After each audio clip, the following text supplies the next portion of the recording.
nan katu balau bapak-bapak kita baik mudo 6 kakak ayam 6 benda. Kerakuk 6 jujur. Anu mai kok dia tadi putih hati kan Allah bakadam putih kakek lah sama betul ni. Anu mai kini dia tu.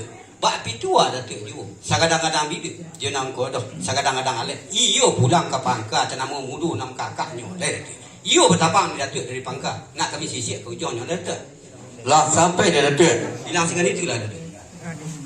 Nan katu belum datuk nan tuo 6 namu silam Pangka ayat 6 berindik kerakok 6 nyunjung. Ba itu lah dia. Amba kok kadang-kadang bidik yo ba ketong kodoh kadang-kadang lek ba tos Pangkalan. Akan tapi yo malah pedang sedikit yo. Itu jo segalo pak itu baik tenemu untuk 6 kakak rapek. Nang palu saling karat sasaran di kota Solo koma dia. Sekian negeri pulang pada datuk tempat. Lah sampai dah tu. Bilang sungai itu dulunya dia. Jo kok tuju nan itu nantun jan datuk ragu di sini. Lah lingkar balik jawab labeh lain kong adik jawab saku dalam kota Solo nangko. Alah kesana tidak tu. Lah sekian negeri pulang pada datuk dari Mangus. lah sampai datuk. Bilang dengan itu. Dan tola bari kami petua daripada pak kita.